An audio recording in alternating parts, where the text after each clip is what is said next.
You are now listening to the Insight Fantasy Sports Podcast.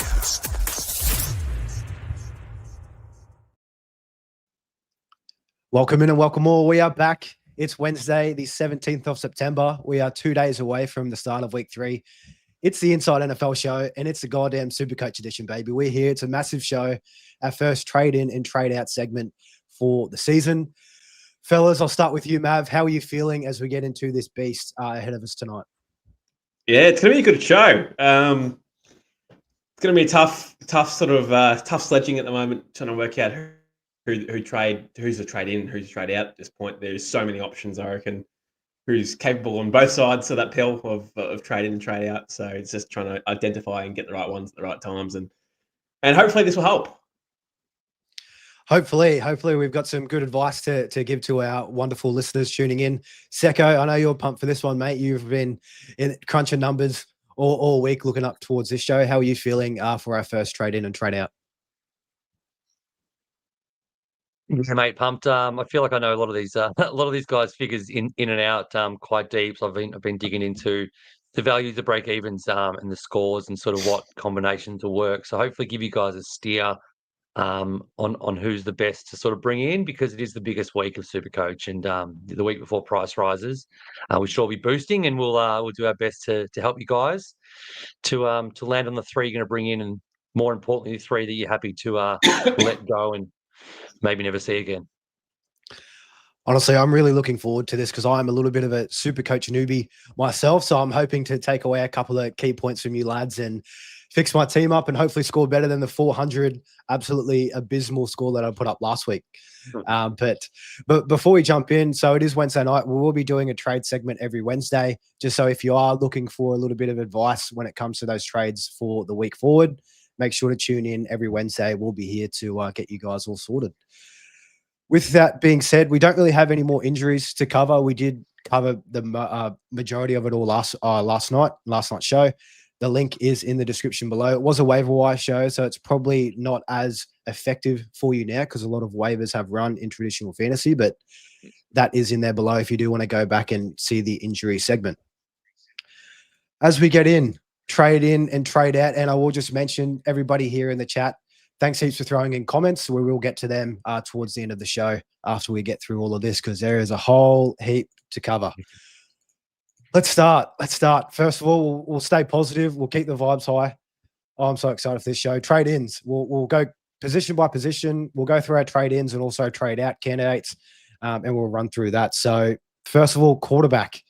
We've got a couple of names on this list, and I'll throw to you, Secko, the top 2 trade-in candidates that you're looking at for this week. Who have you got?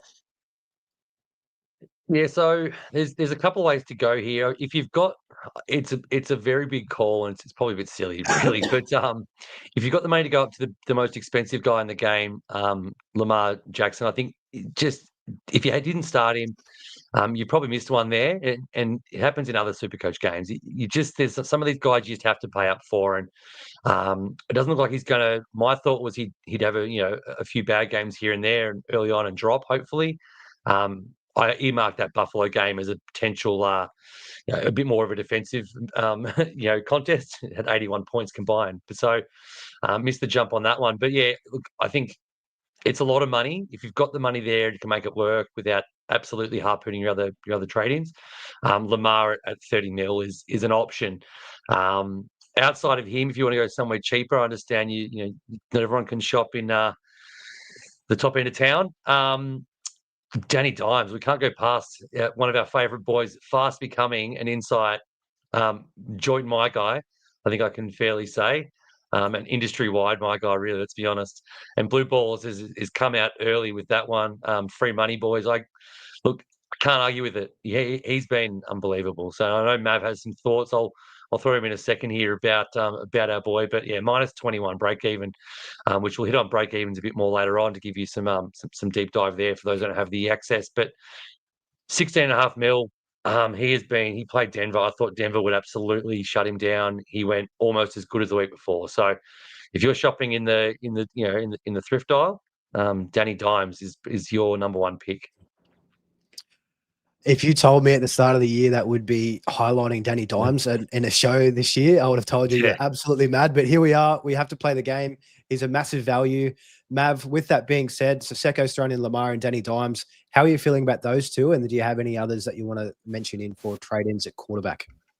Yeah, well, it's as Secko said. Well, if you're trying to run down Fifth Avenue and you want to play up to try and get Lamar Jackson, then fair enough. He's $30 million. He's probably the best QB in fantasy football, probably the most consistent player in fantasy football, with probably the highest upside to go with it too. Look, it's hard. Not everyone can do it. Danny Dimes, obviously, he's got a negative 21 break even. So he's expected to go up about, I think 3 mil, maybe just over. If you do trade him in, there's probably another guy that if you need a downgrade, if you have Joe Burrow or if you've got Jaden Daniels, for example, and that hasn't sort of worked out for you, you can also get an end to Drake May. Wouldn't be a bad one either. He's currently sitting there at $18 million, I think it is. 18 flat, 1807. He's got a break even of 7, so he's also not a bad option as well. Has some real ability to go big too, as we saw last week with 52 points, averaging 41 on the year so far. So he's been playing pretty well and expected to go up. It's only about $1.5 million. So it's probably, you're probably going to see him about $19.5 million at the end of the week, depending on how big he goes. If he drops another 50, then maybe he goes a bit higher. But he's another option there that you could also buy low on, and he's meant to skyrocket. And I think he's actually not a bad option for the next month of football, at least anyway. True breakout potential. It's a great point, Mav. Drake May's got Pittsburgh, and if you had said at the start of the year, Pittsburgh is a defense you want to target with players, especially quarterbacks. Everyone would have said you were crazy, but Justin Fields showed that that you can run on them as a quarterback as well, and Drake May can definitely do that, and he's got a better arm than Fields, who actually torched him. So, great shout. I think it's a really good option around that Danny Dimes price as well. Yeah, I think I'm probably more so leaning towards the Drake May side purely because I just don't want to look at Danny Dimes on my starting squad. I just think it's gross and nasty. But again, the cash is there. The break even is there to generate a lot of cash for you. So definitely a couple of good ones, couple of good options if you are looking to change around your quarterback position. To the running backs. Now we've got a few more names here and a few sneaky ones. I know we're in traditional fantasy. These guys were going in very late rounds. The very ambiguous backfield situations, but it has panned out in their favor so far over the first couple of weeks. Throwing it to you first, Mav. We've got a couple of guys on this list here. Who are you highlighting as a running back to bring in during this trade segment? We've got a list here. I'm going to mention a guy who's actually not on our list at all, but Christian McCaffrey would be a correction trade straight from the bat. Especially myself, I'm a Chase Brown owner who probably hasn't really lived up to his potential so far early the first 2 weeks. So I'll be looking to get Christian McCaffrey in. He's got a break even of 16, so that's nothing for a premium player. So that's expected to go higher. He'll probably end up making $1 million and probably go to $19 million at the end of the week. Probably another low break even the week after. So he's probably one guy for me that I'd be looking to target. More of a sideways trade, correction trade, depending on how you want to say it. But he would be, if you don't own him, has to come in my opinion. And another one who has probably the lowest break even of anyone in the running back room at the moment is Javonte Williams. So if you haven't got the money in the bank to go from Chase Brown to Christian McCaffrey, and it's only a couple of $1 million or $3 million, I think it is from memory. If you haven't got that money in the bank and you can't use it elsewhere to get a trade and get that money in, downgrading Chase Brown to a Javonte Williams isn't a bad shout. He's probably going to make a couple $1 million this week. Looking pretty good, looking pretty explosive. So Javonte would be a nice little trade target to come in this week. And then, hopefully that low break even stays low and we can keep riding that money train for a little bit longer and hopefully goes to, 12, 13 mil, and then we can do a sideways trade after a few weeks and get to a premium player who's on the slide. So, that's not a bad starting point there with Javonte. I love it. CMC, a nice little primo option for you, and also a nice little cash cow in Javonte Williams for your pleasure. But Secko, the running back position, who are you looking to trade in this week? Yeah, Javonte's very much been on my radar. I just think, I mean, he's been great, but he's actually, the offense is working through him as well. I thought they would be very much a more of a, more passing focus, which they have been somewhat, but Javonte's just doing it. He's done it two in a row. He actually looks good, and that's the thing. It's the eye test for me. He actually looks good on the field. Jadon Blue, another healthy scratch. Miles Sanders actually got a touchdown, so he could have had an even bigger day. But no, he's scoring. He's just going to make money. So if he has a real big stinker this week after I bring him in, and he's still going to make money the second week, and then you can obviously look to move him on. But I really do envision him making some good cash. Now, I'm not guaranteed to bring him in. Mav Shout of CMC is very much still on my radar. I didn't include him because I wanted to sort of go the cheaper options, but given I said Lamar, CMC is the an equivalent in the RB room. If you are shopping cheaply though, Travis Etienne is another massive option. He's another one who maligned in the early season, looked like an ambiguous backfield, but he's proven that it's not. So much so that they shipped Bigsby out of there, and Tootin's going to mix in on the passing downs, but Etienne is definitely given their woes in the passing game, especially. I feel like Cohen might hand it to him even more. And he's a bit of a safety blanket when he's on passing downs. And the final couple, Jalen Warren, he's been another sneaky under the radar malign. People were drafting Caleb Johnson ahead of him in drafts, and obviously picking him in SuperCoach as well.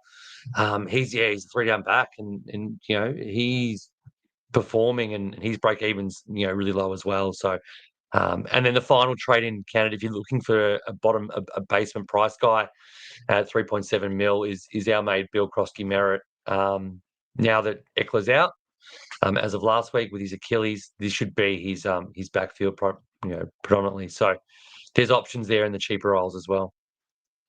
Love it. I am curious to see how Bill Krosky-Merritt goes this week. I know they've a lot of talks, a lot of waiver acquisitions of Jeremy Nichols and Chris Rodriguez in that Commanders backfield. So hopefully he can come out. He's the youngest there. He's the most recent drafted. Hopefully he can carry a lot of the workload. Guys, I just have to ask, so before we move on to wide receiver, the top point scorer in the running back position, we haven't mentioned him, James Cook. Would he also be an option, or is there a reason why you guys are kind of fading? And I'll throw it to you, Mav.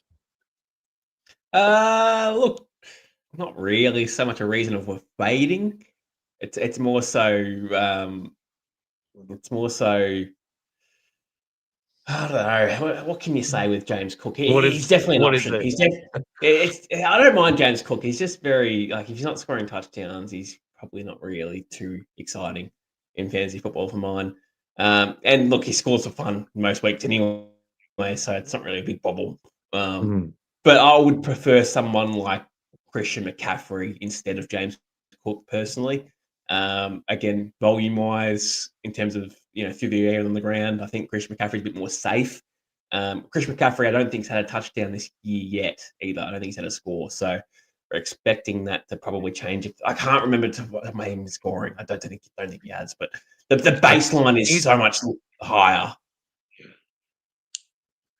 Yeah, I think he had a receiving one. He's had no rushing touchdowns though. I may be wrong with that. I think he had one through the air. But yeah, you're right though.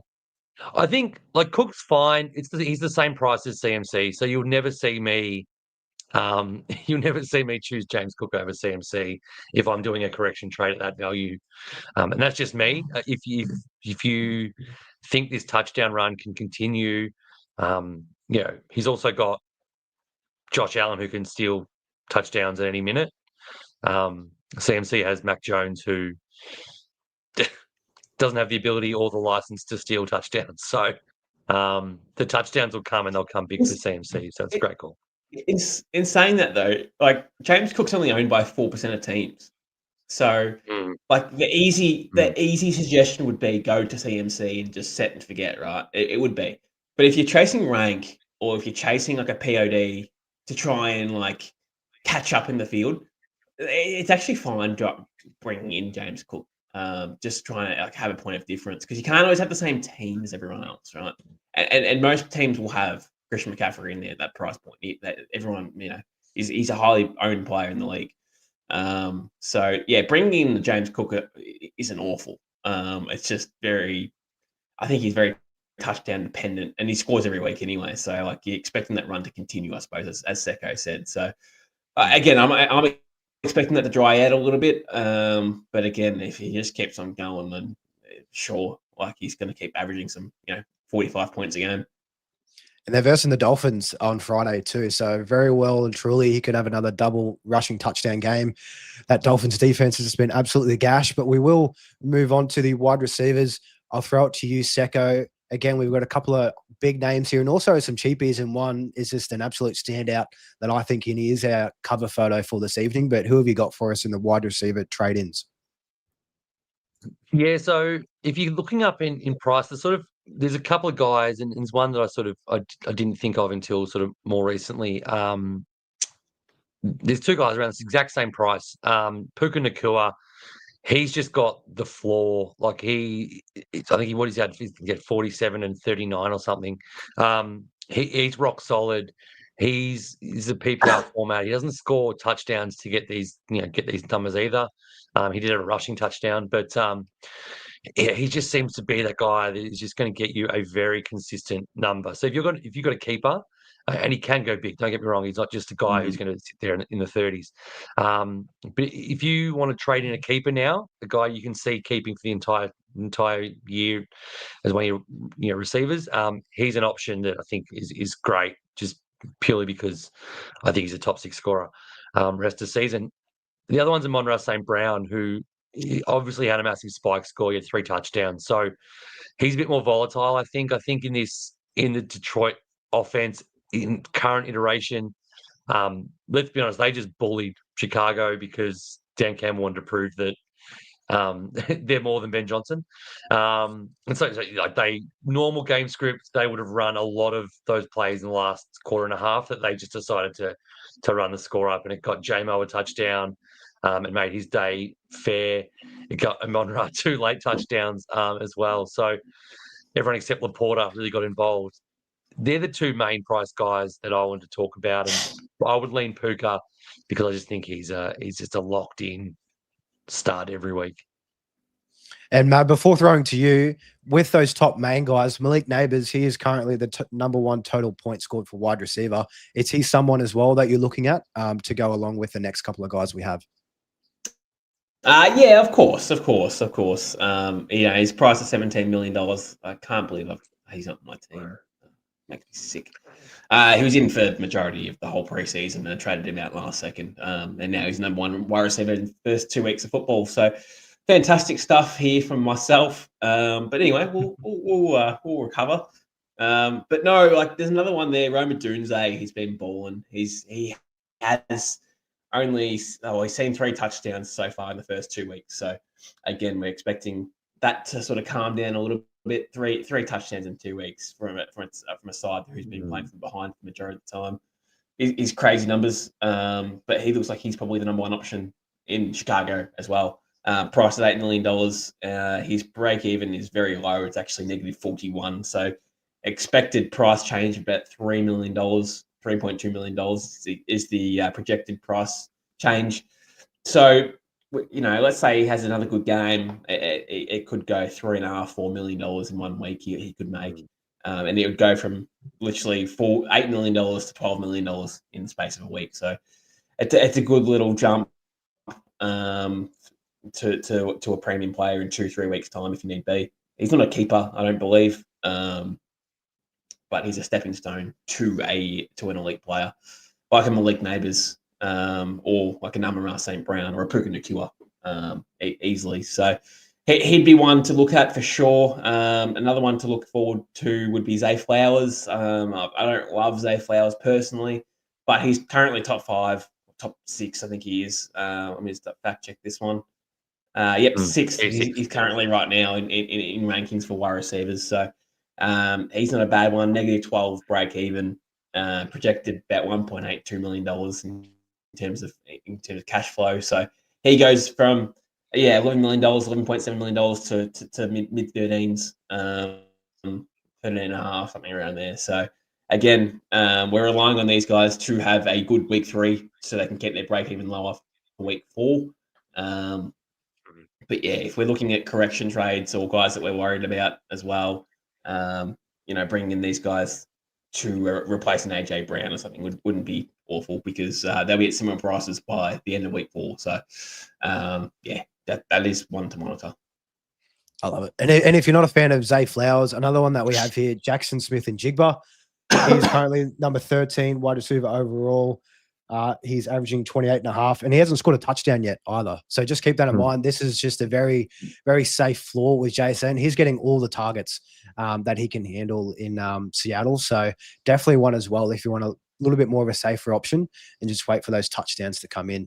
Hopefully they do. I will just mention as well too, again, thanks heaps everyone for throwing in these comments. We will get to the questions at the end of this show. Tight ends, gents, we've got a couple here. I know I've traded in a tight end myself this week. I had to get rid of Colson Loveland. I just had to take my medicine with that one. I was just wrong. And I think he was a DNP last week. Didn't even take the field for the Bears, which is just, 10th overall pick, not even getting a run. Absolutely gross. But Secko, throwing off to you first, tight ends that you're looking to trade in. Yeah, Loveland did play. He just only had one target, but when you get zero stats, you get a DMP in SuperCoach. But yeah, he's just lucky. He's not lucky. He's behind. Yeah, he's behind. It is lucky. He's behind Cole Kmet. So that's where we're at. But yeah, no one saw that. He was getting drafted, fairly in standard drafts, and he's picked. I think it was 25% ownership in SuperCoach. So you weren't alone there, Mel. Look, anyone who watched Thursday Night Football last Friday morning saw that Tucker Kraft is the modern day George Kittle. He is a focal point there. Best thing about it is it's been done. There's analysis is done. I think it's Matt Harmon who does it, or maybe it's JJ Zacharias and someone. The key to being a good breakout tight end is if you are a top 2 receiver in your team, and you're a middle of the road or better passing offense. Tucker Kraft's in a probably top 12 offense, and he's the number 1 or 2 in his team. He's probably number 1 target. So he had all the makings. Partly why he was a my guy, humble brag, but he had all the inroads to be a start, and I think he's break evens minus. He's at a very affordable price. He's less than Travis Kelce. So if you just had to straight swap them, that's a perfect trade with no other influences of money at all. He's going to make money, and he has the potential to stick in your team until you want to trade in, a Bowers or McBride, which one you don't have after their week 8 buys. So he's a sort of 6-week play, I think, that can really, really dominate for you. Only 1.9% ownership as well, so definitely a bit of a pod. But we of course expect that'll change. I know there's been a heap of people on socials asking about Tucker Kraft, bringing him in. Mav, in tight end position, who have you got for us? Tucker Kraft is probably the number 1. So he'll be probably coming into my side. I'll do my trades on and post into the WhatsApp group personally. When I do them, I haven't sort of locked them in just yet, but Tucker Kraft is the number 1 option. -10 break even, $1.5 million right there. He'll be able to make in 1 week. So that's fantastic. But the guy I'd be looking at as well, if you're looking for a downgrade option and that's cheaper, it would be looking at Harold Fannin Jr. would be the one to look at. He's at rookie price still, and again, another 5 catches to go on the weekend. So he looks like he's very much involved into the offense. He has got a break even of -15. So we're probably looking at a slower sort of cash gen here. He's only projected to go up $1.2 million. But again, we're talking about stat lines for tight ends. They take a bit longer, and they don't get these numbers like wide receivers and running backs get. So he's had 19 and 14 in the first couple of weeks. So it's not great numbers, but again, tight ends, right? That's what you're gonna get. You're gonna get these guys. So he would be one that if you're looking for options, looking for cash, If you've got a Hawkinson, if you've got any of these guys that are sort of mid-price, Kelsey, that you're not happy with, and you need to earn $7 million, $6 million, you want it in the bank to make other trades, to get to a Lamar Jackson or to get to a Josh Allen or get to a Amon-Ra St. Brown or a Puka Nacua or a CMC or anyone like that, and you want someone at bottom dollar, then trading in Fannin would be the option. And look, eventually he will be a trade out option. Of course, he's going to have slow cash gen unless he has a big breakout game where he's going to have 30 points in a game. Hey, is it possible? Sure. But again, it's just going to be a slower cash gen compared to other players. But yes, he would be one of those guys I'd be looking to target if that's the case. Yeah, and that was actually a key thing for me. Colson Loveland gone, Harold Fannin Jr. in. I think I saved about $800K in the process. So I think that one's a very straight, easy swap if you do have Loveland on the bench. I will just mention the other guy, one other person before we get to kickers. Juwan Johnson, tight end for the New Orleans Saints. He's currently third in total points scored in SuperCoach. Ownership 1.4%, and he's at 7.6 mil. So he is also another option. Again, just carrying on with what Secko mentioned, you want to look for tight ends that are going to be a top 1 or 2 target in their offense. And Juwan Johnson definitely has been that throughout the first 2 weeks. Of course, the offense isn't as great as what we would hope, but these guys should be trailing in a lot of games, which should lead to more work for Juwan Johnson on the back end. But getting to kickers, and I'll quickly throw this to you, Secko, because I don't want to talk about kickers myself. Who have we got for trade-ins? You haven't got Cam Little to get him. Obviously, he's the best kicker in the world. But outside of our mate, I said that's Cam Little. Mate, it's Cam Little. Get Cam Little. If you haven't got Cam Little, he's the best kicker in the world. Just get him. I had to for Mav. It's Mav's official my guy. He's changed it from the preseason. It's now a kicker for the Jacksonville Jaguars. So here we go. No, look, Tyler Loop. If you haven't got Tyler Loop, he was one we identified. It was pretty easy, low hanging fruit. But starting kicker, bottom price on a great offense that scores a lot of points. So he was a bit of a layup. If you haven't got him, he's going to go up a lot of money. Let me just see what his break even is. It's got to be pretty bloody low, I would think. Minus 30 odd. He's not even the lowest, I don't think, actually. There's another bloke I'm about to talk about. Minus 32, I believe. Yeah, minus 32. So, he's just going to keep making cash. He's got projected sort of 2.5 mil to make. That's just off of 14. He's doing that pretty easily. So, 2.5. He'll just keep plugging along cash until you can probably keep him all year, to be honest. I don't think you have to get rid of him ever. The other bloke, though, who I actually had in my team preseason for a long time was the Indianapolis kicker, Spencer Schrader. He's actually got to break even less. And he will make slightly more money by the projection. So these guys obviously benefit from Danny Dimes doing what he's doing, which we've spoken about and we'll speak about a lot more for the whole year, hopefully, for those who bring him in. But there's a couple of sort of keys. This guy plays in a dome when they play at home. That's always good. He's obviously a good kicker because he hasn't missed yet, and he's on an offense that. And to be fair, even if they regress a bit, and Danny Dimes does regress a bit, he'll get him into field goal range a lot, or Jonathan Taylor will get him in field goal range a lot by himself. So he's definitely an option at just under 7 mil. If you want to go to someone, say you've started with Dicker or someone who's a little bit higher price, you probably don't need to. If you've got a spare trade, you can't really think of where this guy's going to make the money made and saved between Dicker, who I'm guessing is about 11 mil or something, is he? Someone help me out with that. He's 12 million. Around whatever it is. Yeah. 12. So, the $5 million saving going down plus the $5 million that Schrader will make, those $10 million can go into, upgrading Javonte Williams in 2 weeks to bloody the most expensive player in the game almost. So, they're the sort of thoughts that you can go through your head. Obviously, it's a bit of a luxury trade. Most of us have 3 more pressing things we want to do. Your AJ Browns and whoever's, and Chase Browns or whoever, anyone named Brown out of your team. But if you can do it, there's a lot worse picks than getting Schrader because he's, every chance he just keeps plugging along with cash. Love it. Tyler Loop and Spencer Schrader, they're the top 2. Mav, I'll throw it to you quickly. Do you have any other names to throw in here in this kicker conversation besides Cam Little? Well, that's boring. Look, kickers it's one of those things with kickers. I was actually looking at trading out Cam Little, despite having a negative break even this week. So I don't. Yeah, I was. I was looking at. So I don't have Loop. So I was looking at trying to make $5 million. They'll probably be even at some point throughout the year. I mean, kickers or whatever. I don't care about break evens with kickers. I don't care about generating money with Cam Little. He's going to earn $1.2 million. But yeah, eventually it's just going to be even with Loop anyway. So I'm not too worried. So I was looking at doing that, but probably not. I've got other holes there I need to plug. But yeah, outside of that, there's probably not a hell of a lot else in there for kickers. I mean, Joey Sly is another one who's got a really low break even, -22. He's a Tennessee kicker, but he's at $8.4 million. So unless you want to do a little sideways trade, if you've got like a young wk2, I think he's owned by about 4% of teams at the moment in fantasy.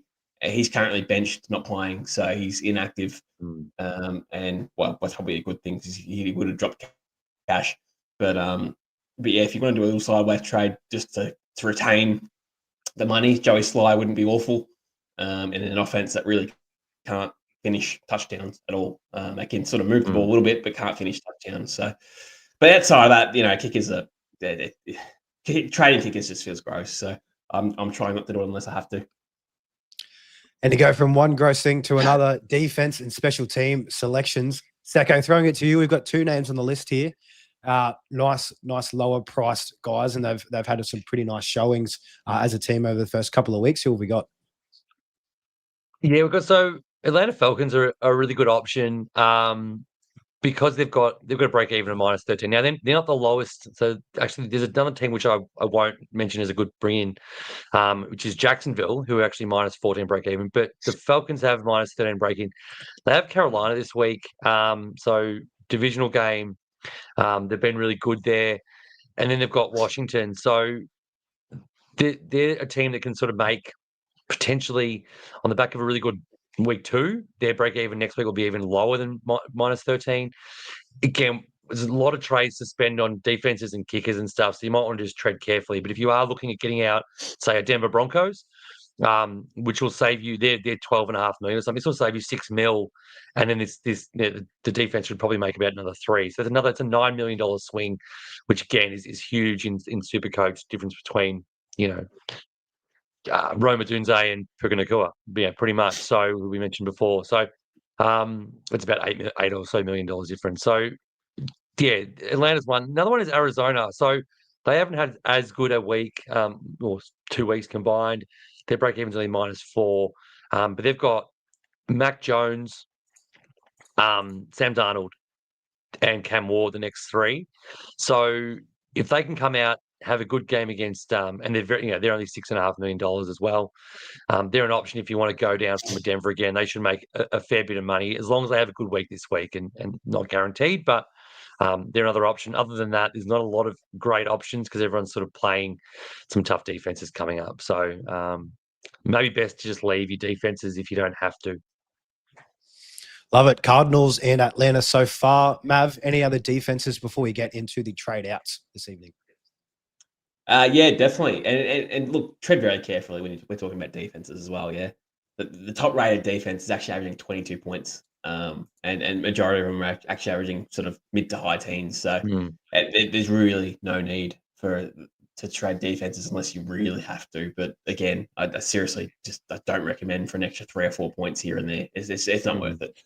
But if you have to, San Francisco would be another one for me. They're currently one of my sides. And starting to my ad. But yeah, they're currently at $5.76 million, and they've got a -3 break even. So they're expected to make just over $1 million. I think it is, top of my head. So again, we're not talking a lot of money here because they average literally 16 points a game, which again is number 6 in the league at the moment. So again, I wouldn't do it. I can see someone in the chat there, Lachlan Hammond. We'll get to your question a bit later on tonight, but trading from the Broncos to the Jaguars, what's the point, man? Like it's legitimately 5 points difference in costs, in average points, and yes, you might gain $8 million there, but you're going to move Jacksonville at some point again anyway, I'd imagine. So there's no point. Love it. That's defenses, and that closes out the trade-ins for tonight. Let's get into the trade-outs. Starting off with the quarterback position, I'll lead us off with this one because this is a nice, easy layup. If you have Joe Burrow on your squad, please get rid of him. If you're thinking of, I don't know, I don't even know what world you'd be thinking of holding him in there, but he's presumably gone for the whole year. Most likely he will be. He'll be back in 2026. Costs 26.42 mil. Move him out. Move in a little Drake May.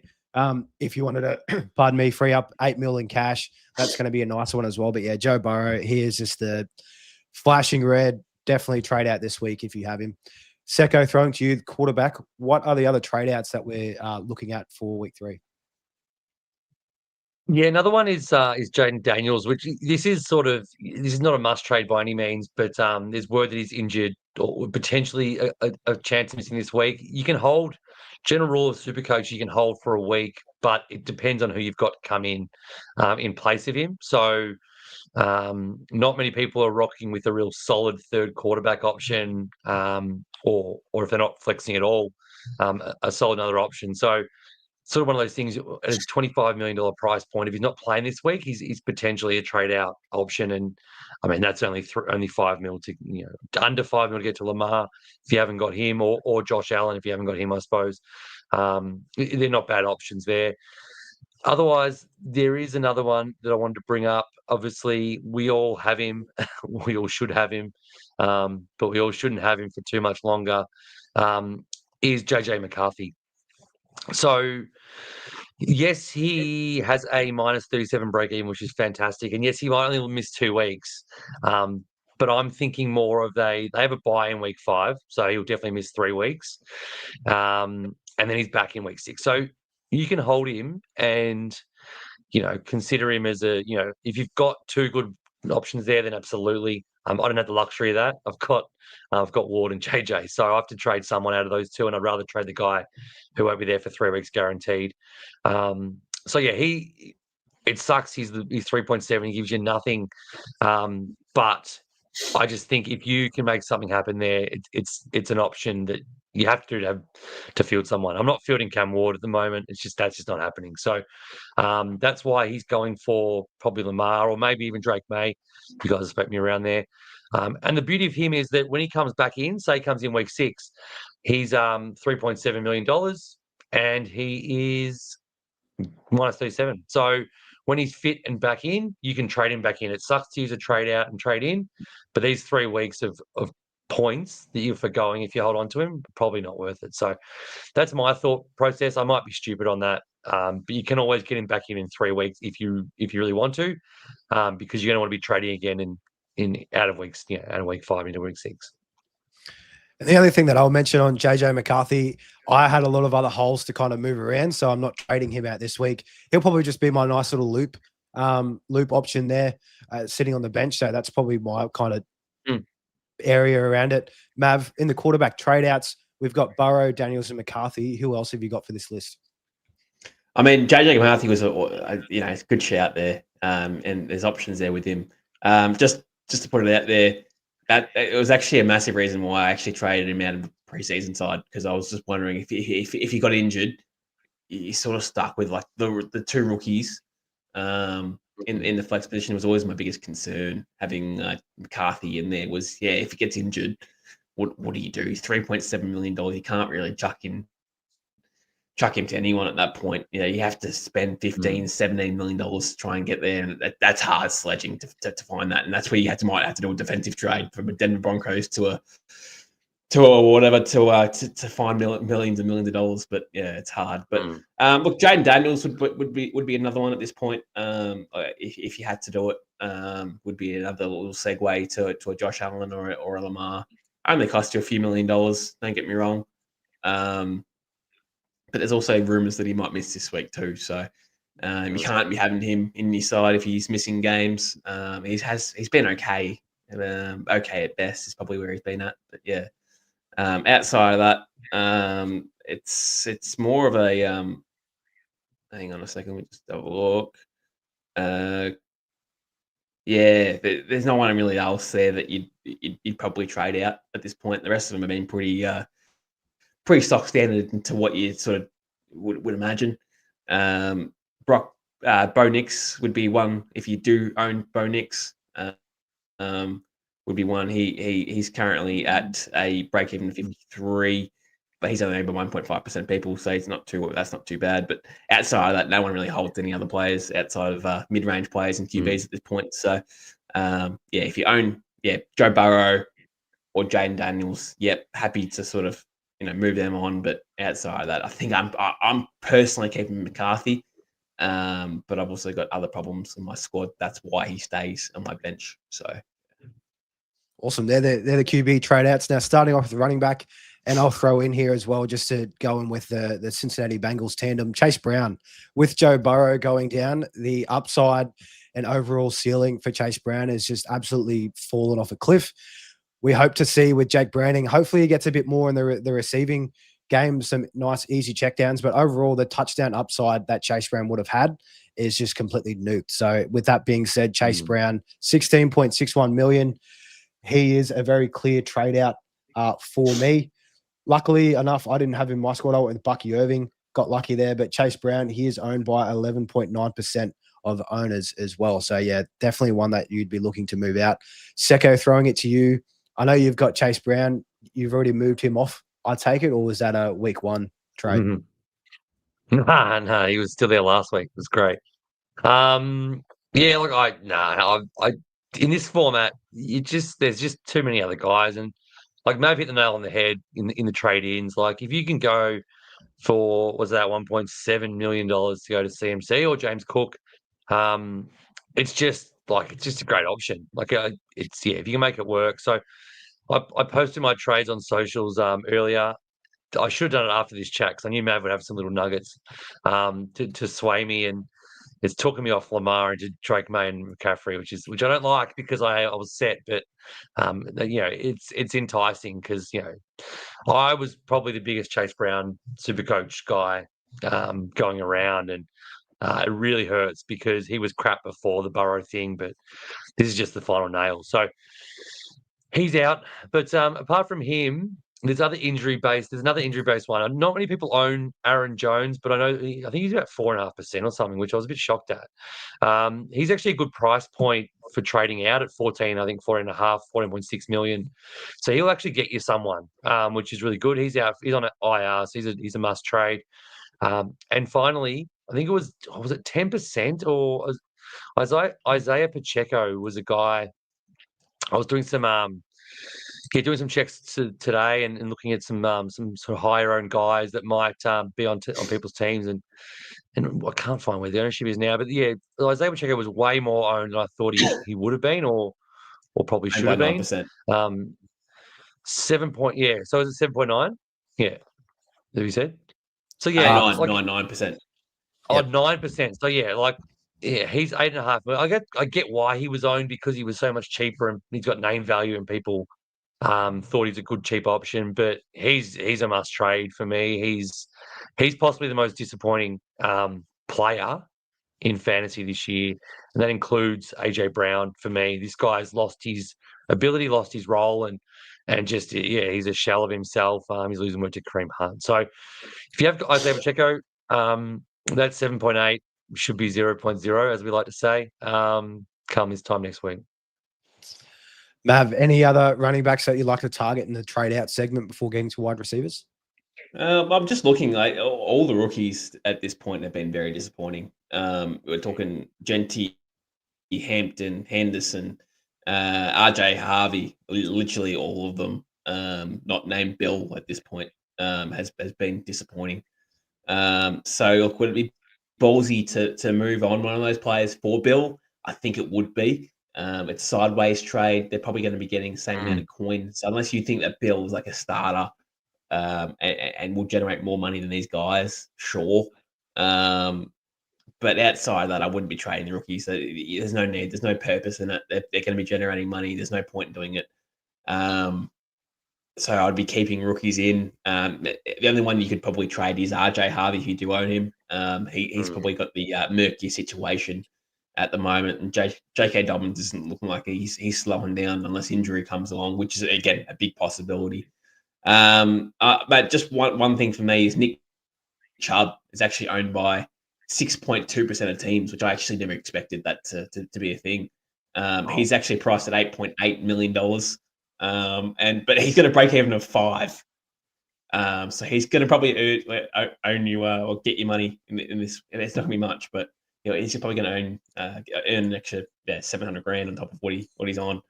But he's again very lucky that touchdown in that last quarter, that 29-yard touchdown that last quarter saved him. So if you do own him, I still don't think he's a keeper. Might I add, I'd be looking to move him on if possible. And yeah, I can't believe the ownership. I did not realize it was at 6.2%. So that got me big. And then outside of that, that's probably about it. Caleb Johnson has to go if you own him. He's at 4.7% owned. He has to go. A sideways trade, if you need to do that for a rookie, would be the guy. He has to go. He's even lost his special teams role. So if you own him, better go. And then you could almost bring in like a Quinchon Judkins or something like that as a sideways deal because he actually looks pretty good. If you want to be a bit cheeky, with a pod that as rookie price, that wouldn't be a bad option. It'll cost an extra $500,000, but that's one trade that I'd look at doing if possible. And just to reiterate, before we get to wide receiver trade outs, those top 3 rookies in Genty, Hampton, and Henderson, please exercise patience. I've seen a whole lot of comments going around of people wanting to trade them out. Rookies do generally take a little bit longer to get acclimated into the NFL.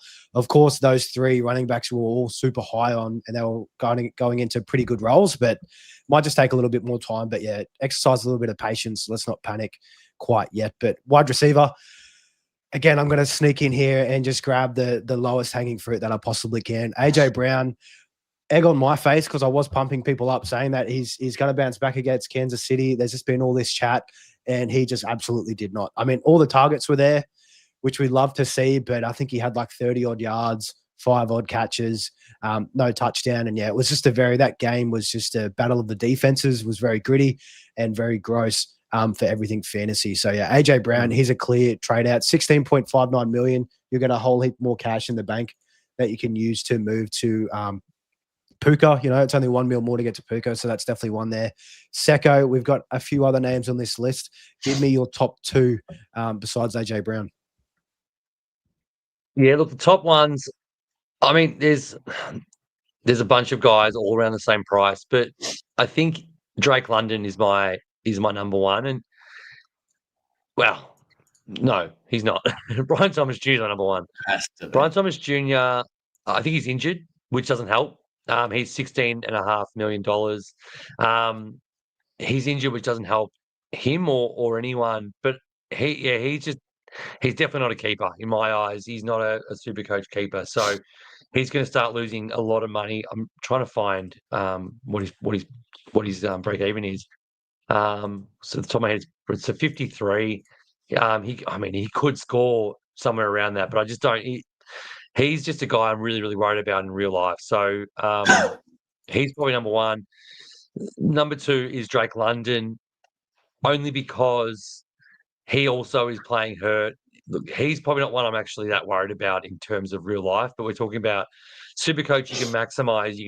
This is, again, if you've got those trades, if you haven't got any other real issues, you can trade these guys out, get good money returns to get sort of more proven guys that aren't going to sort of hemorrhage cash if the worst thing happens and you have to trade them out later. So there's a bunch of guys on this list. Obviously, I'll throw in a bonus Bengals watch as well, because we've touched on them in the running backs and the quarterbacks as well, and it's a bit of a watch this space, I think, for now with Chase and Higgins, but wouldn't blame you if you wanted to get out of Cincinnati. So we got BTJ, Drake London, Chase, Higgins there, ones to just be careful of. Also AJ Brown, Maverick. Any other ones besides those that you want to highlight? Do you want me to go on a bit of a rant here? I can easily do it. I'll start. I'll give you some names off the bat. Matthew Golden can go. He's been showing nothing for SuperCoach at this point. Not all his fault. Jordan Love is massively at fault. At that price, Tyreek Hill, he can go. He's at 15% ownership at the moment. He's got a break even of about 422. Hasn't looked too good, and that offense is not looking too good either. Tua's missing some really easy throws. I wouldn't be holding on to him at this point. Another one can go is Lad McConkey. He's currently at 12% owned. Again, the role that he's got is well, who knows? We thought he'd be the number one option, and everyone would be around him. We thought he'd be getting the Ken Allen numbers, to be fair, and he's actually getting the Quinton Johnston numbers that we thought he might get. So he's probably at this point got to go. His break even's at 40. So he's going to hemorrhage a bit of cash, and I'm not too sure what his role is in this team at the moment, because if he's just a slot receiver and 4, 5, 6 catches a game, then that's not going to be it for him. Marvin Harrison can go. He's not it. It's too inconsistent with Kyle Murray. He has some good games and some bad games, but he can't be holding scores of 7 for a mid-price player. He scored week 7. He scored week 2 he scored 7 points, so you can't be holding that. You can probably get rid of DK Metcalf. His role is fine, but again, relying on the QB to get him the ball, slight problem. He scored 19 points and was saved by a touchdown, so he can probably go. Too inconsistent there. And last name I'll give you would be Cooper Kupp. He's actually 4% owned at the moment, which is crazy. People just saw Cooper Kupp and decided to jump on. His break-even's 45. He's at $15 million. First player cut. If you own him, he's going to go. He has no spot on your roster at all. And just want to put it out there. I know we're going backwards here for a second, but we missed a player for the buys. Deebo Samuel, boys. He's currently at $10 million. $10.5 million to be exact. -12 break-even. So if any sideways trades haven't worked out, Jalen Waddle's another one. Tyreek Hill, as Cooper Kupp, DK Metcalf, go and get Deebo Samuel. You'll get $2 million out of him. You'll make $2-3 million out of him, depending on who you got. Those players could even be a Drake London if you want to move him on, or a Nico Collins. You can get these guys off. But this guy's got a -12 break even, projected to earn about $1.8 million, depending on what he scores this week. So not a bad option. Love it. Nice little backpedal, but and for good reason. Deebo Samuel, he's a nice little sneaky one. 11.7% ownership, a little bit more than what I thought, but then again, there's still a lot of meat left on the bone there. But throwing over to tight end trade outs, and again, I'll jump in and steal the easy one because it's something that I've done this morning. Colson Loveland, we mentioned it at the start. His role is just not anything with the Bears. There's just too many mouths to feed. 4.55 million. Again, an easy one if you want cash. Loveland to Howard Frannon Jr. That's just easy straight out the gate. Secko, what other tight ends do we have that we're looking to move on? Yeah, the biggest one, the easiest one for me is Mark Andrews. What is he? Still 4.6% owned. It's actually lower than I thought initially, but yeah, he has been atrocious. Isaiah Likely is rumored to be coming back this week as well. So he's had 2 points and 1 point. He's not even. That's in a game where they scored 40 points. In week 1, he had 2. He had 1 SuperCoach point. So yeah, he get rid of him. No second thinking about that one. Travis Kelce can go. He's about one more drop and blaming someone else away from completely combusting. I think it's over for him, even though he's the only one left in town. I really just think he is a petulant. Yep. Anyway, we'll leave it there. He's doing his best diva impersonation. And I'll leave it at that. I'll leave it at that because there's someone else there's a couple others I could go, but Mav's going to go on a bit of a rant as well, I think, with a few. Hopefully. I think, Mav, you're I think one of the biggest rage trades that you'd thrown in our chat very early on. Tight end, he cost $7.59 million, plays for the Minnesota Vikings. Let's hear it. Yeah, Hawkinson's got to go, boys. Has to go. The only thing is he actually might get a QB upgrade this week, which might be the only saving grace for Hawkinson, which is crazy when you say Carson Wentz, but it's true, man. It is. But he's got to go. There's no point holding him. Seriously, there's not. What's his break even? It's going to be pretty high. Let's have a look. Break even 29 to be exact. Yeah, so he's going to probably projected to lose about $1 million. They do have the Bengals this week, though, so with Carson Wentz. So I don't know what that looks like points-wise. But again, is it Hawkinson or is it a QB problem? Is it a bit of both? That we'll soon to find out. But again, $7.5 million, you may as well just cut ties with him now, seriously. And go to a Fannin Jr. Or go to a Tucker Craft, to spend an extra couple $1 million and get him to Tucker Craft is also not a bad option either. So he's first one gone, man. He really is. And outside of that, I don't really have anyone else. Tight ends, again, they make me sick. Tight ends for the most part in fantasy football, and yeah, it's for very good reason. Seriously, it is. But just looking here, just to tidy this up a little bit, if you own Njoku, he's got to go. And sorry, boys, Sam Laporta is probably another one that's got to go too. If you do own Sam Laporta, he's got a 23 break even, but again, his roles look pretty average. He's just a complementary piece at this point in the offense, with potential high upside it here and there, but not much there. Engram's got to go. He's 5% owned at the moment. He has to go. Negative. He's got a 33 break even. He's not even a part of the offense at this point. So he has to go. And yeah, that's pretty much about it. And just to ask before we move on to kickers, Brock Bowers, guys, a little bit of a disappointing week. I think you can definitely blame a lot of that on the knee injury that he was kind of dealing with. And just the offense as a whole. I mean, Gino looked absolutely terrible, throwing 3 ends, missing guys wide open. Secko, Brock Bowers, you're more than happy just to hold him and hope that he bounces back moving forward? Yeah, absolutely, mate. Like he'll lose a bit of cash, but he's a keeper, right? So the only reason I would get rid of Bowers or McBride is that both of them have the same buy, and you have to make a decision at some point. Because you're going to be one short when it comes to week 8 if you hold them both. So that's just foreshadowing where you're going to get to in it's a problem for 6 weeks time sort of thing. But yeah, like that, if you are looking for a reason to trade someone out, you could justify one of those two for that reason, but not for their ability and not for their out. I mean, he had a bad game. He still scored 12. I can look at a number of tight ends that outscored him this week. I can tell you it might be 4 or 5, not including lucky touchdowns from guys like Jake Ferguson. So you just keep tight ends, man. If you start him, yeah. They're tight ends, man. They're going to score this. It's like defenses. Yeah, it's like you said with defenses. Like the difference between the number 1 guy and the number 15 guy is not big enough to make a big deal about it. You just keep them until you need to do something about it. Awesome. That's tight ends. Kickers, we've only got one name here on the list. Throw it to you, Mav, before we tie this thing up.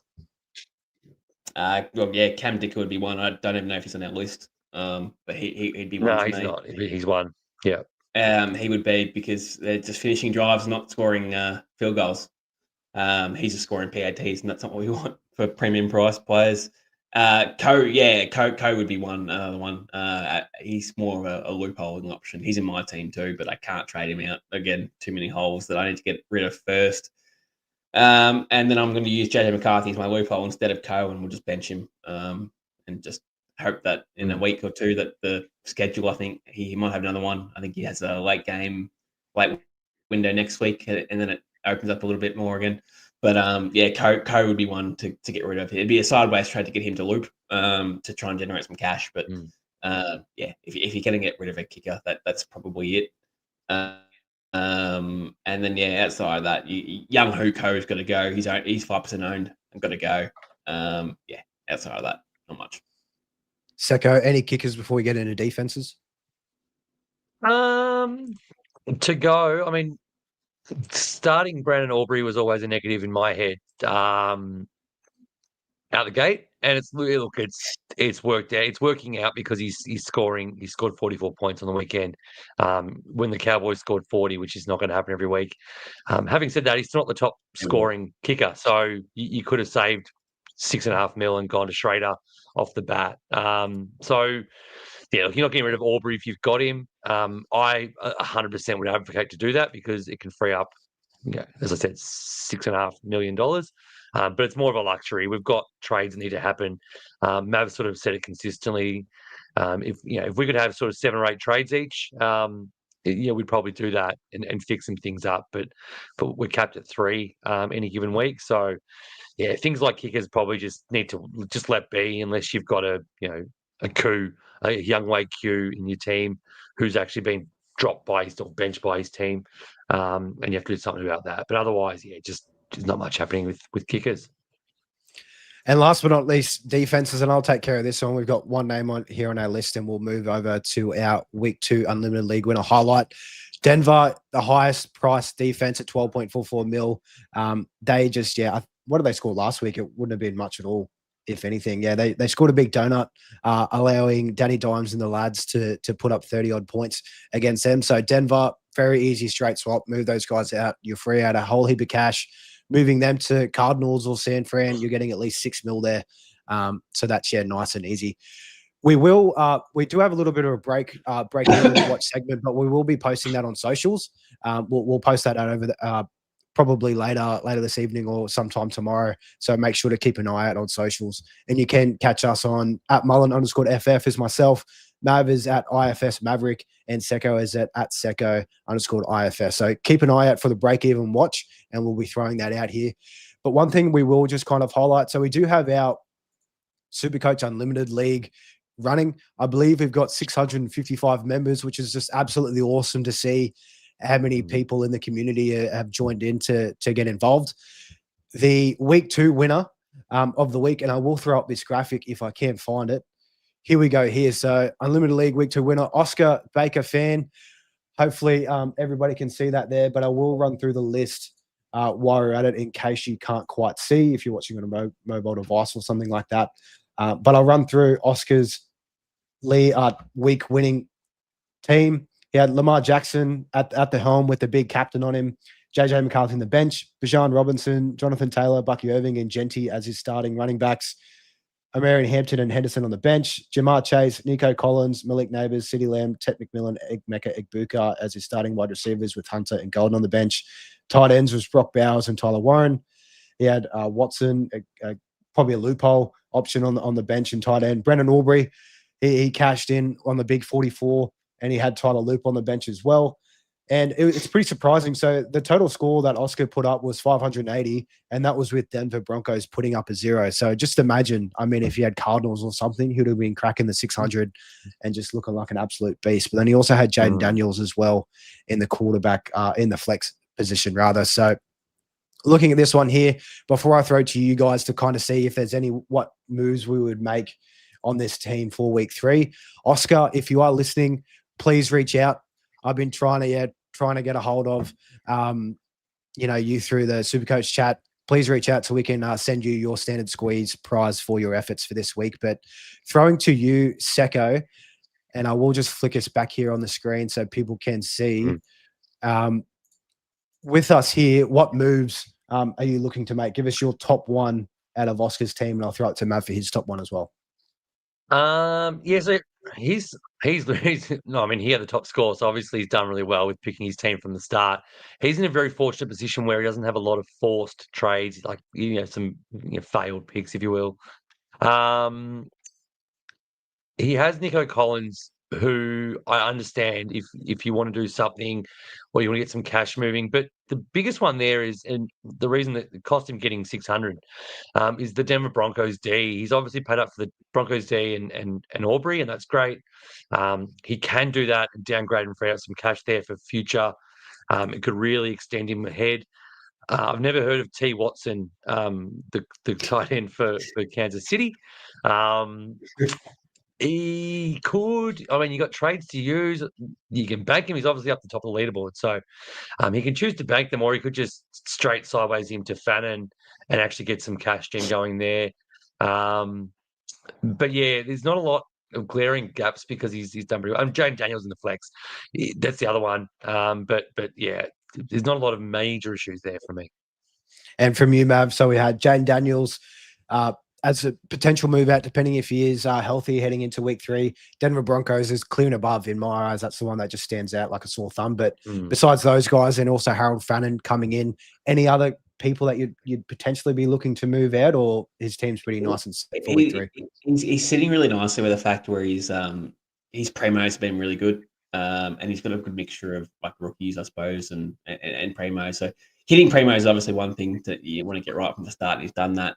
So you could go from a Denver Broncos to a San Francisco, get sort of $6-7 million there, and then upgrade Daniels to Josh Allen, for example, if required. So yeah, he could easily do that and be fine. Outside of that, there's probably nothing we can really do. Really, I mean, running backs are fine, the wide receivers are fine. He's just sitting on these guys, just waiting on these guys to earn some cash. And Booker McMillan, there's nothing really you can do there. Keep playing them; they're okay. And yeah, just really sort of again, I hate trading out defenses and kickers, but he's got the luxury of doing that. So good for him. Mm-hmm. There you have it, our week 2 Unlimited League winner, Oscar Baker Fan. Again, 580 was the total point scored to take the grand final this week. And with that being said, we will get to some comments. Thanks everyone for sticking around. If you have been waiting for these questions. First one, Sam Zanoni, not a question, but 515 this week, not bad. 115 better than myself, Sam. So I think you're looking pretty. Blue Ball is here. Danny Diamonds, it's free money. I mean, yeah, he was definitely a big trade-in candidate there. So great call there, Blue Ballers. Evening, Lachlan, as well. Thanks for tuning in, mate. From our mate Punter. Hey, Mullin and Secko, what is it like working with a big star like Main Event Mav? I'll tell you what, mate, and I don't want to speak for Secko, but I'll loop him in here. Truly blessed. That's what it feels like to be working with Main Event Mav. So we definitely don't take it for granted week in, week out. He's always great. Even when Mav had a bit of a bout of sickness last week, even when he's crook, mate, he's a main star. Everyone loves him. Everyone main event. Everyone's here for Mav. So we just ride his coattails and all the way through. It's hard being these good boys. Mav is the Cam Little of podcasters. There you go. Josh Zapp here. Thanks for tuning in, mate. Hey, lads, is Hurts to Lamar a correction, or can that wait till next week? Feel sideways. I'll throw this to you, Secko. What do you think on Hurts to Lamar? Do you have bigger issues? That's probably my first question. If you're looking for a trade to do, I mean, you can do it. Let me just see the break even. So Lamar's is 39. So Lamar's not guaranteed to make money, and that's sort of, and Jalen Hurts is 53. So he won't lose much money either. So they're both capable of hitting that pretty easily. Lamar won't get out of hand. So you can wait a week. I mean, it might cost you $1.5 million to do it. It might cost you $2 million, an absolute stretch. If you really want to do it next week, you can do it next week. I would say, what bigger problems do you have, though? If it's like Oscar's team, then you maybe want the luxury of doing that. I would probably just hold Hurts for that sake. It is sideways. Awesome. There you go. Xander is the next guy up. Hey, lads, should I trade in Fannin Jr. and start Warren, or bring in Kraft and bench Warren? I'll throw this one to you, Mav. Thanks for throwing this comment in, Xander. Look, there's a lot of options you can do. Both options are fine. I think Warren's starting level caliber player as a rookie. He's shown that you can probably start him at this point, and he's fine. Tucker Kraft is probably the better option personally, only because he's probably the top option at Green Bay through the air, and again, he's a beast for man, a huge boy. Yards after catch, loves the yards after catch, and he's a big bruiser. So look, if I had to pick, I'd probably go Tucker Kraft in and bench Warren, and have the stability, because again, I'm not certain that Fannin is 100% a lock to come in. He still scares me. He might start with a good start of the year and then just fall off. But he also might not too. So, but I would probably prefer bringing in Kraft. And before we get to the next one, I'm starting Warren and I've brought in Fannin Jr. purely for just a cash grab point of view. So I think they're both pretty good options, just depending on which way you want to play your team for week 3. Going on next, JCM 991. Thanks for throwing this in, lads. Great show. Thanks, mate. Would you consider moving someone like DK to Odunze for a cash grab? I'll take this one because we definitely covered it at the start. Trade outs, DK Metcalf is a target for us to move on. He's 13 odd million. Moving him to Odunze, you're getting 5 million at the least. And Odunze should outperform DK Metcalf for the rest of the year. I think he looks like the clear target, the clear number 1 option for Caleb Williams and the Bears.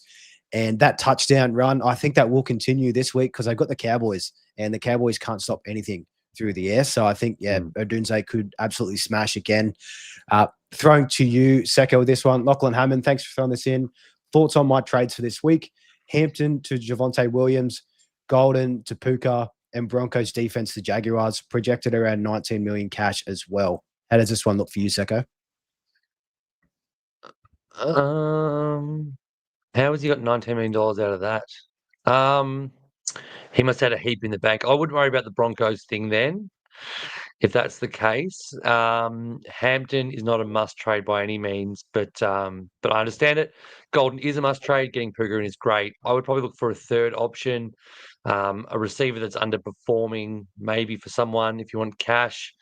But if you've got 19 mils, you can sort of do anything. I wouldn't worry about the defense. I just roll with Broncos. They are good.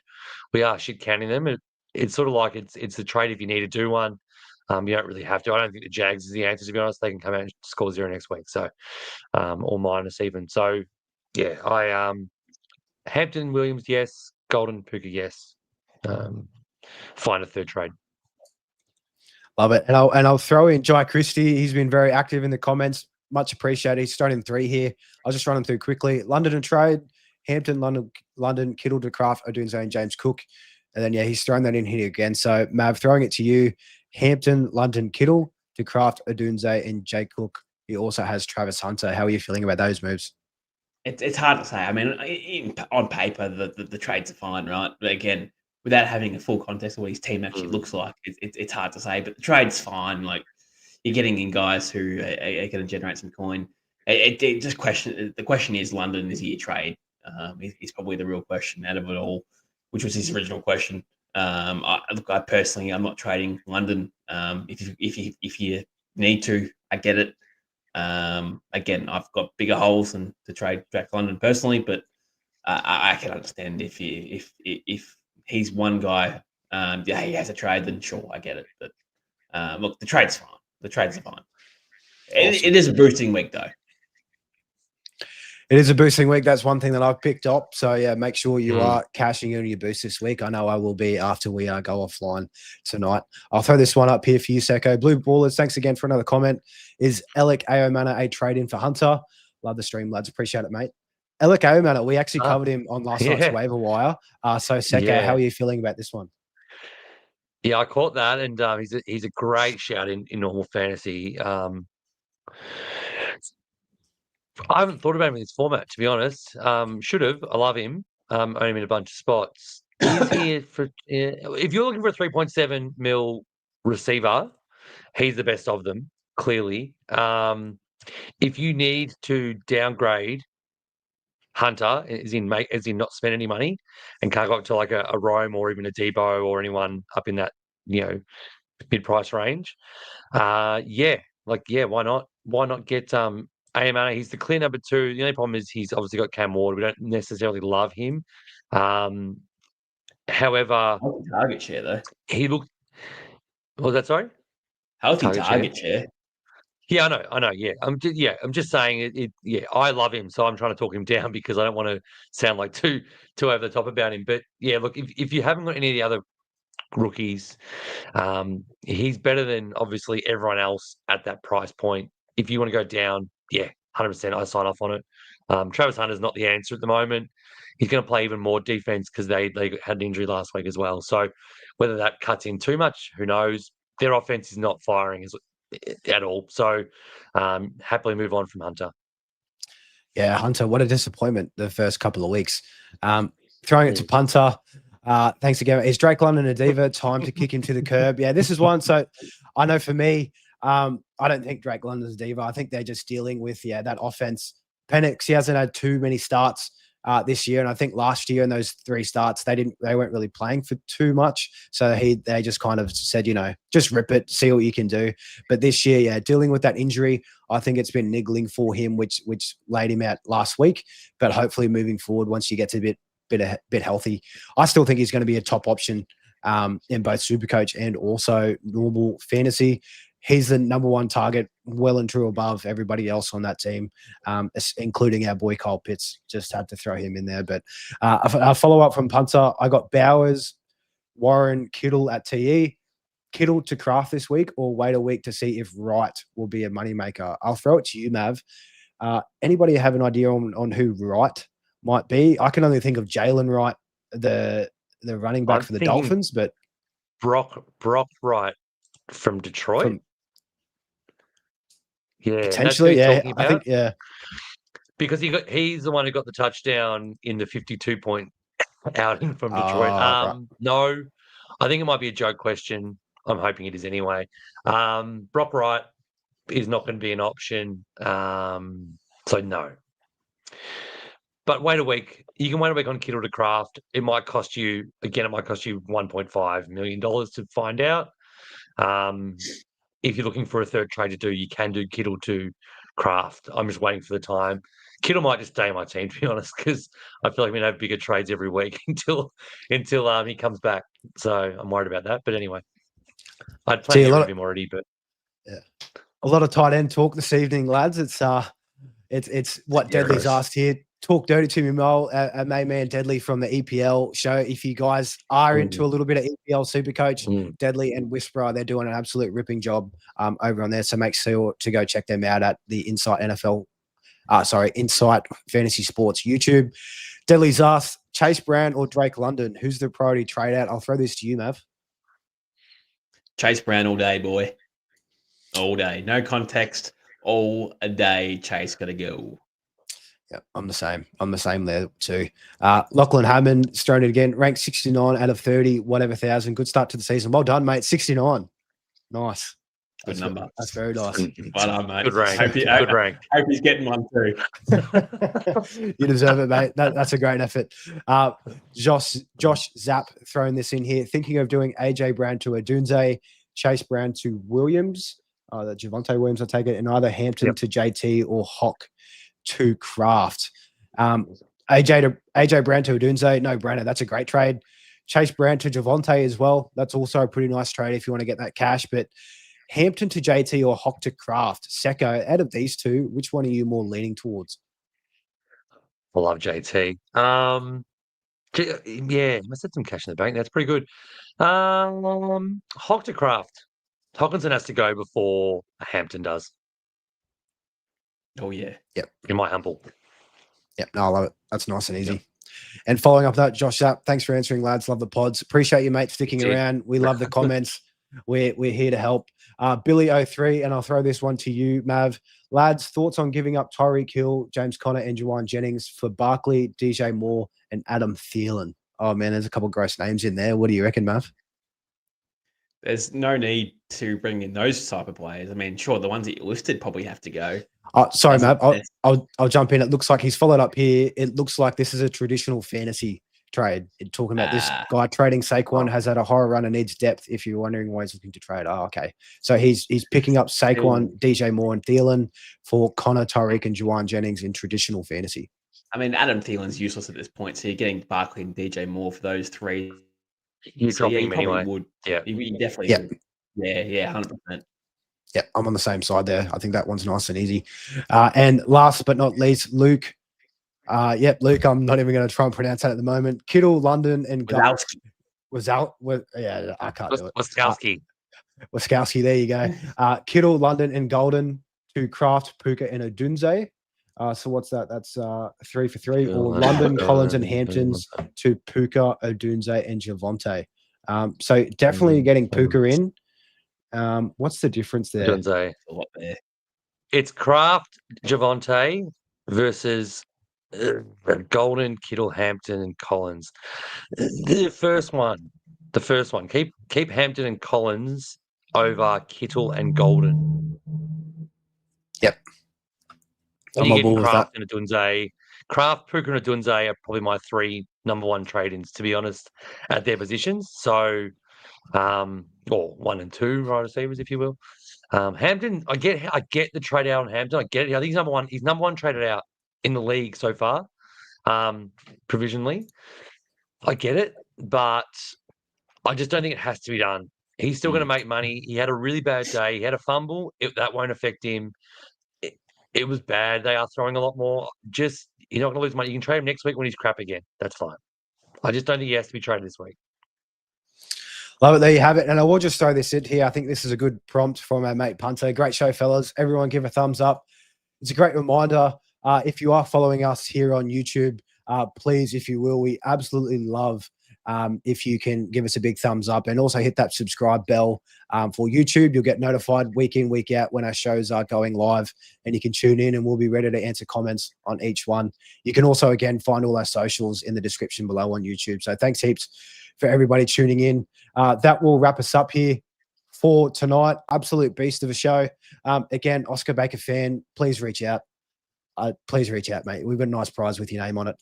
Tomorrow, we'll be going looking at more of a traditional fantasy landscape. We'll have our week 3 preview with also a start sit, and if we have time, maybe a sell high and buy low candidates for traditional fantasy. So make sure you're sticking around. I'm Mull, and for Maverick and Secko, thanks everybody for tuning in. This is our Trade-Ins, Trade-Out show. We'll see you all tomorrow night. See ya.